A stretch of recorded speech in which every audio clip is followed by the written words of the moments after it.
Bonjour à tous et bienvenue dans ce deuxième épisode de la deuxième saison de Gaminerie, le podcast qui vous conseille des films à voir avec vos enfants.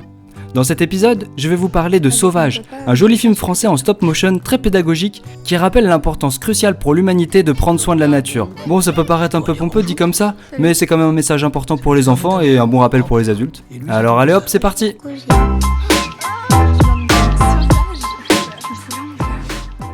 Sauvage est le deuxième film de Claude Barras qui avait déjà réalisé Ma vie de courgette, qui a une très bonne réputation et qui paraît-il est très émouvant.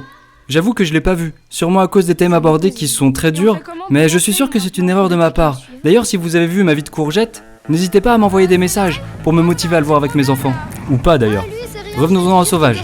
Encore une fois, Claude Barras utilise la technique du stop motion pour son deuxième film. Les personnages ont un design très particulier qui peut rebuter au début, mais cette singularité devient une vraie force lorsque l'on rentre dans l'histoire. Mais avant d'aller plus loin, de quoi ça parle ? C'est l'histoire de Keria, une jeune ado de la ville qui recueille un bébé orang-outan trouvé dans la plantation d'huile de palme où travaille son père. Aidée de son jeune cousin Oshi qui lui vit dans la forêt, Keria va s'engager dans la lutte contre la déforestation. Comme je le disais, il y a un petit temps d'adaptation avant d'apprécier l'univers visuel du film.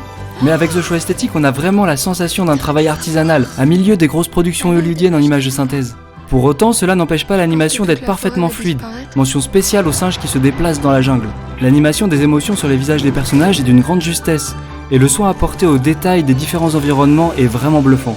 Sauvage est un vrai film pour toute la famille, ce qui est plutôt rare.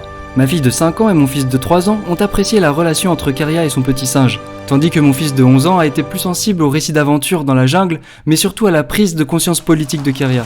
Et pour moi, ce fut une bonne piqûre de rappel des dangers encourus par les forêts ancestrales indonésiennes, à l'heure où les multinationales saccagent la planète. On pourrait reprocher à Sauvage d'être trop didactique, mais grâce à ses personnages complexes, à l'histoire et au passé parfois sombre, il évite cet écueil, et reste une belle fable écologique à voir en famille à partir de 3 ans.